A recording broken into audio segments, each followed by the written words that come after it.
Tiens, bonjour. Bonjour Joël. Comment allez-vous?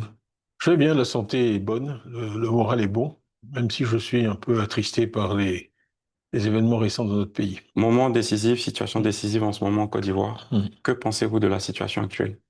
Écoutez, nous avons tous attendu 2025 avec beaucoup d'impatience parce qu'en fait, nous pensions que ce serait un moment où nous, en particulier le PDCI, nous pourrions présenter aux Ivoiriennes, aux Ivoiriens, toutes les idées que nous avons pour améliorer la situation dans notre pays.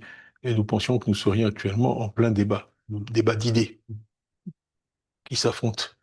Ce que nous voyons malheureusement sur les écrans samedi, ce sont des bastonnades, des affrontements, des arrestations, l'utilisation de gaz lacrymogène, recours à la violence, toutes choses que nous réprouvons profondément. Et je veux avoir une pensée et un mot aussi pour tous ceux qui ont été arrêtés. Euh, je m'associe aux souffrances et aux préoccupations de leurs familles et je vais mentionner deux personnes qui sont des militantes du PDCI, en particulier Djeneba Soumaoro, qui est une militante que nous connaissons toutes et qui est une personne fantastique, déterminée, énergique, qui a été maltraitée. Les images ont fait le tour du monde, maltraitée, traitée de façon très violente. C'est une personne pacifique. Madame Assata Chérif, qui a été arrêtée pour avoir simplement parlé à la presse étrangère. Ce n'est pas ce que nous souhaitons voir en Côte d'Ivoire. Mais comment vous pensez qu'on est arrivé à cette situation? C'est une question importante. À qui la faute?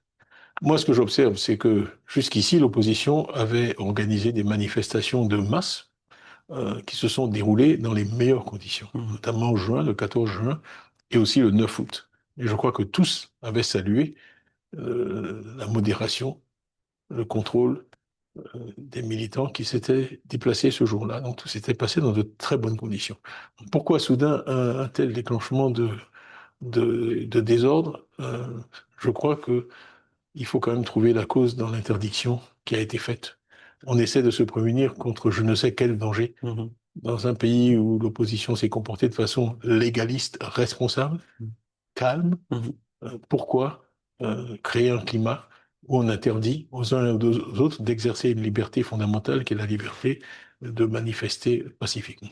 Tiens, Hum, toutes ces situations de répression, hum, ce sentiment d'insécurité hum, aujourd'hui, quelle est l'image que ça donne de la Côte d'Ivoire, que ce soit en interne hum. mais également à l'extérieur? C'est malheureux parce que ça alimente les préjugés de ceux qui ont une image négative de l'Afrique et qui pensent qu'on est le continent du chaos, le continent du désordre, que nous sommes incapables de fonctionner de façon démocratique. Ça alimente ce genre de préjugés. Et moi, en tant qu'Africain, en tant qu'Ivoirien, en tant que Noir, je le regrette profondément parce que ce n'est pas l'image que je souhaite qu'on donne. La difficulté devant laquelle on est, c'est qu'on a dit à la communauté internationale que la Côte d'Ivoire était exemplaire, un modèle de développement, et que tout se passait bien. Alors, c'est difficile de réconcilier ce narratif, comme on dit de nos jours, très Mhm. positif, avec le fait qu'on ait besoin de 44 000 membres des Force forces de de l'ordre l'ordre, oui. pour pouvoir organiser une élection, avec le fait qu'on interdise les manifestations.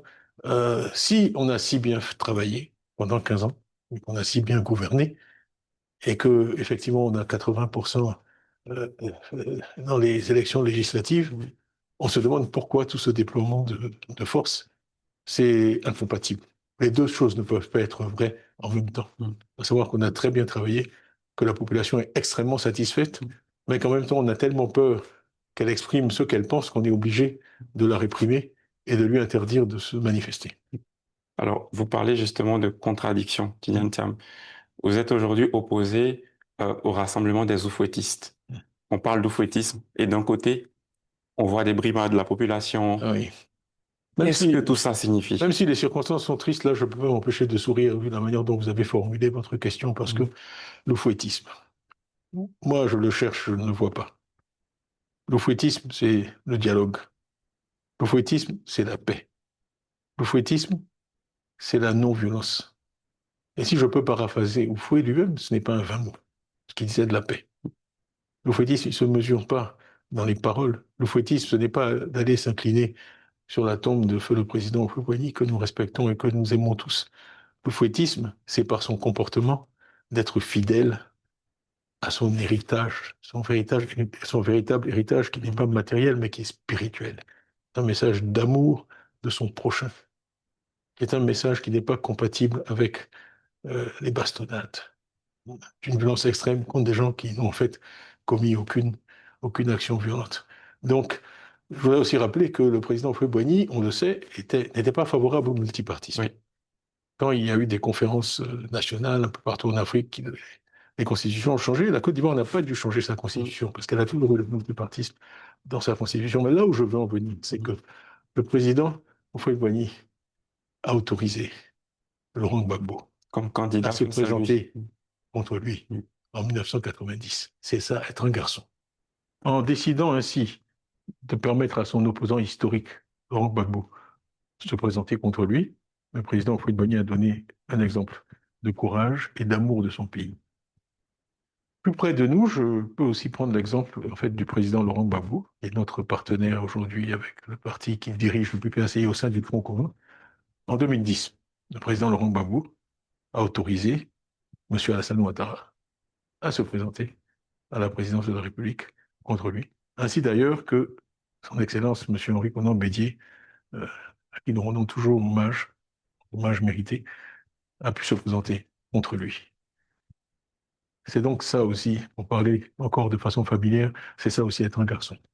Tidiane, Mm, aujourd'hui, mm, face à tout ça, mm, est-ce qu'on peut donc dire que les dés sont joués ou est-ce que la population ivoirienne, toutes ces personnes qui vous portent aujourd'hui comme mm, un espoir, mm, peuvent toujours aspirer justement mm. à se dire, tôt ou Écoutez, tard, ça c'est finira. pas ma petite personne qui est importante. Ce qui est important, c'est l'espoir. L'espoir, c'est comme l'oxygène. C'est indispensable à la vie humaine. Pour qu'une société puisse prospérer, il faut que les individus qui constituent cette société puissent espérer. Et s'il y a une chose dont je suis fier dans ce que le PDCI et moi-même avons fait depuis 1 an et demi, c'est d'avoir redonné l'espoir aux Ivoiriens. Alors, de grâce, je leur demande de ne pas cesser d'espérer. Cette Côte d'Ivoire que nous souhaitons tous voir de paix, où règne l'amour de son prochain, où on ne gouverne pas au profit d'un clan ou d'un groupe, mais au profit de tous, où il y a une justice indépendante, impartiale, qui ne peut pas être instrumentalisée par l'État. Cette autre Côte d'Ivoire, comme nous l'avons dit dans un slogan, cette autre Côte d'Ivoire Est est possible. possible. Non seulement elle est possible, mais elle sera. Merci Tidiane. Merci.